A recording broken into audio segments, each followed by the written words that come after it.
Jaya Radha Madhava Punya Bihari.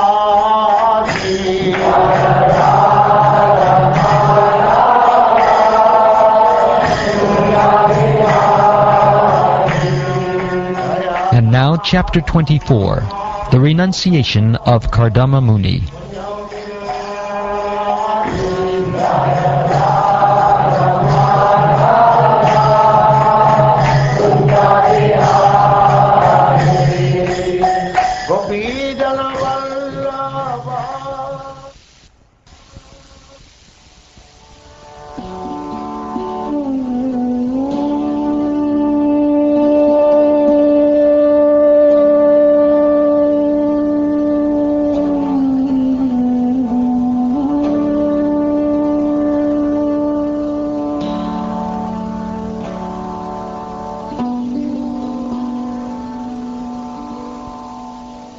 Maitreya said, recalling the words of Lord Vishnu, the merciful sage Kardama replied as follows to Swayambhuva Manu's praiseworthy daughter, Devahuti, who was speaking words full of renunciation. The sage said,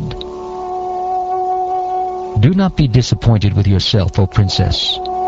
You are actually praiseworthy.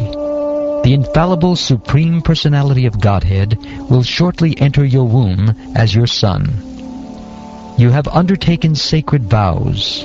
God will bless you. Hence you should worship the Lord with great faith through sensory control, religious observances, austerities, and gifts of your money in charity. The Personality of Godhead, being worshipped by you, will spread my name and fame. He will vanquish the knot of your heart by becoming your son and teaching knowledge of Brahman.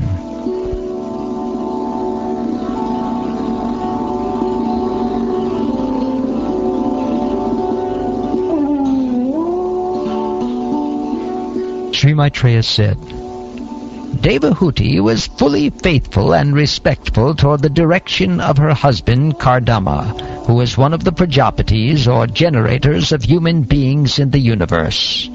O great sage, she thus began to worship the Master of the universe, the Supreme Personality of Godhead, who is situated in everyone's heart.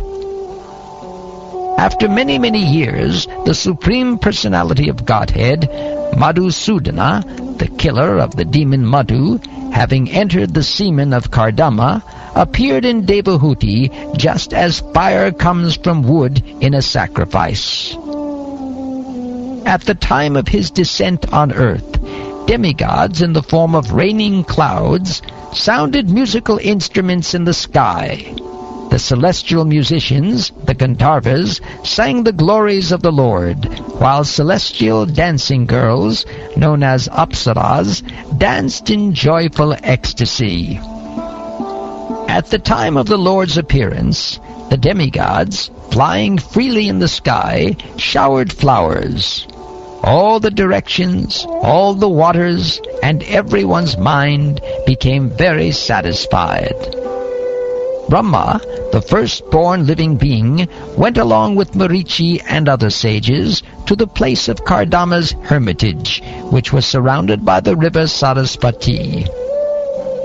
O killer of the enemy, the unborn Lord Brahma, who is almost independent in acquiring knowledge, could understand that a portion of the Supreme Personality of Godhead, in his quality of pure existence, had appeared in the womb of Devahuti just to explain the complete state of knowledge known as Sankhya Yoga.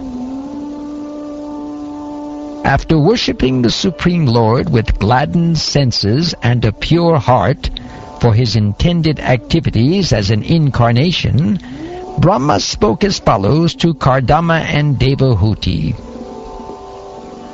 Lord Brahma said, My dear son Kardama, since you have completely accepted my instructions without duplicity, showing them proper respect, you have worshipped me properly. Whatever instructions you took from me, you have carried out, and thereby you have honored me.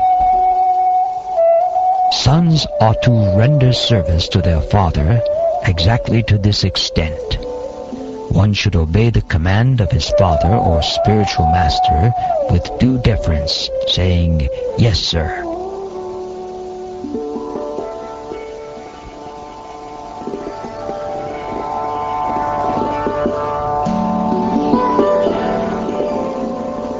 Lord Brahma then praised Kardama Muni's 9 daughters, saying, "All your thin-waisted daughters are certainly very chaste. I am sure they will increase this creation by their own descendants in various ways. Therefore, today, please give away your daughters to the foremost of the sages, with due regard for the girls' temperaments and likings, and thereby spread your fame all over the universe. O Kardama, I know that the original Supreme Personality of Godhead has now appeared as an incarnation by his internal energy. He is the bestower of all desired by the living entities, and he has now assumed the body of Kapila Muni. By mystic yoga and the practical application of knowledge from the scriptures, Kapila Muni, who is characterized by his golden hair, his eyes just like lotus petals, and his lotus feet, which bear the marks of lotus flowers, will uproot the deep-rooted desire for work in this material world. And you, my dear daughter of Manu, the same Supreme Personality of Godhead who killed the demon Kaitaba, is now within your womb. He will cut off all the knots of your ignorance and doubt. Then he will travel all over the world. Your son will be the head of all the perfected souls. He will be approved by the acharyas, expert in disseminating real knowledge, and among the people he will be celebrated by the name Kapila. As the son of Devahuti, he will increase your fame.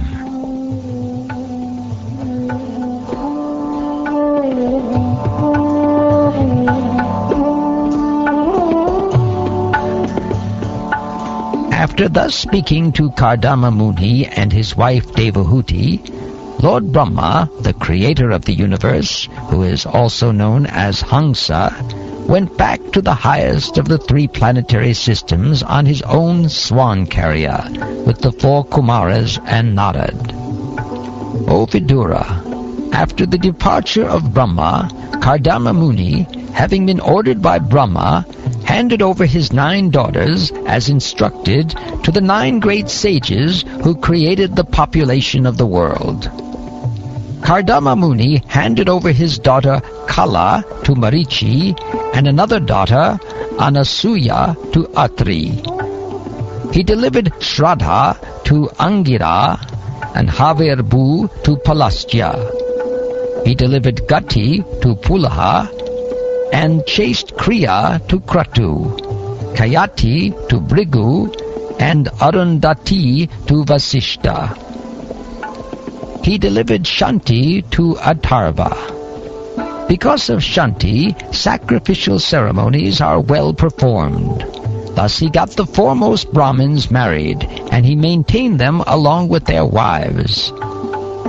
Thus married, the sages took leave of Kardama and departed full of joy, each for his own hermitage, O Vidura.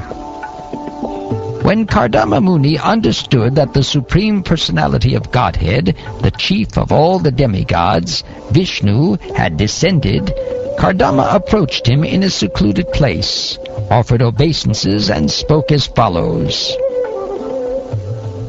Oh, after a long time, the demigods of this universe have become pleased with the suffering souls who are in material entanglement because of their own misdeeds.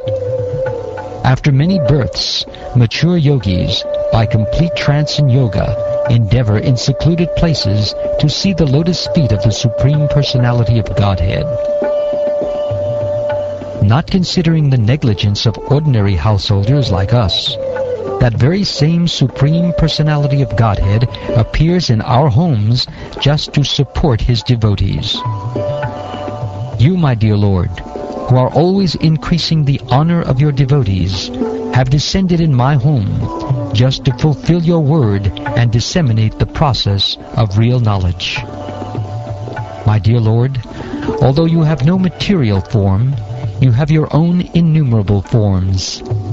They truly are your transcendental forms, which are pleasing to your devotees.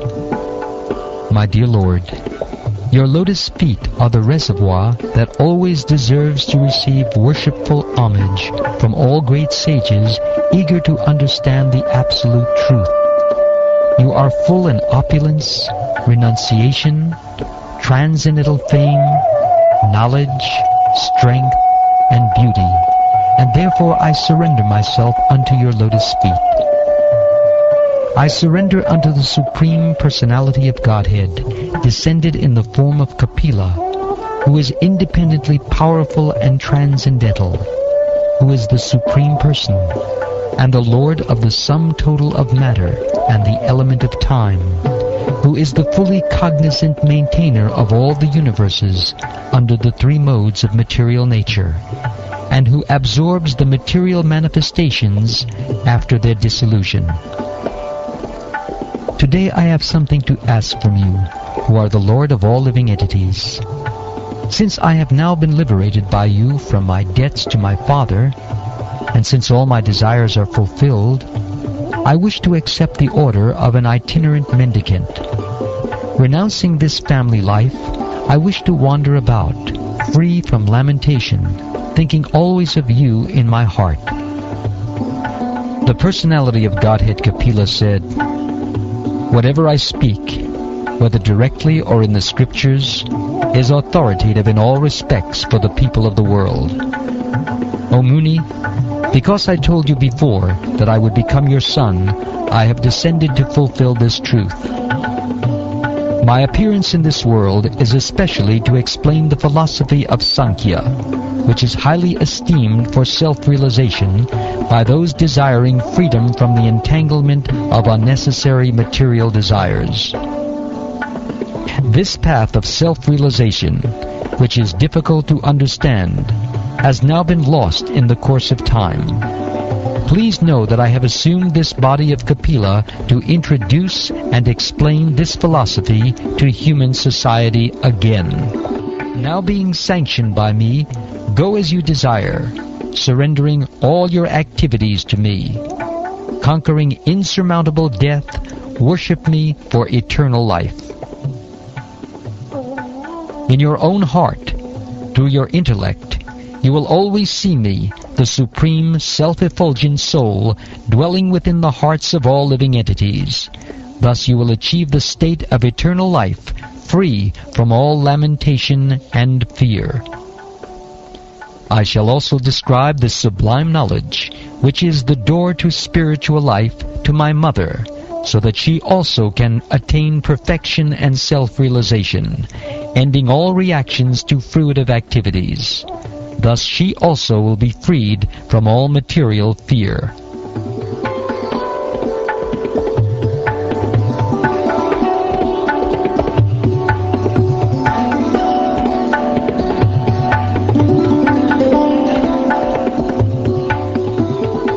Sri Maitreya said, "Thus when Kardama Muni, the progenitor of human society, was spoken to in fullness by his son Kapila, he circumambulated him, and with a good pacified mind he at once left for the forest. The sage Kardama accepted silence as a vow in order to think of the Supreme Personality of Godhead and take shelter of him exclusively. Without association, he traveled over the surface of the globe as a sannyasi, devoid of any relationship with fire or shelter. He fixed his mind upon the Supreme Personality of Godhead, Parabrahman, who is beyond cause and effect, who manifests the three modes of material nature, who is beyond those three modes, and who is perceived only through unfailing devotional service. Thus, he gradually became unaffected by the false ego of material identity, and became free from material affection.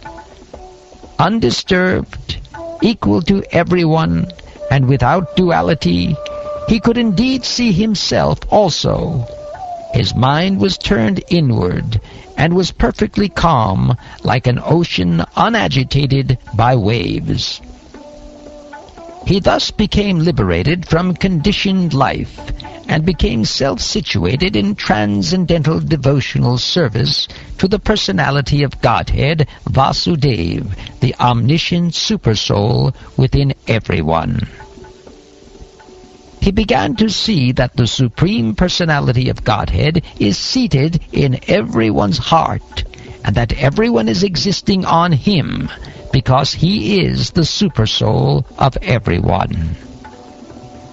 Freed from all hatred and desire, Kardama Muni, being equal to everyone because of discharging uncontaminated devotional service, ultimately attained the path back to Godhead.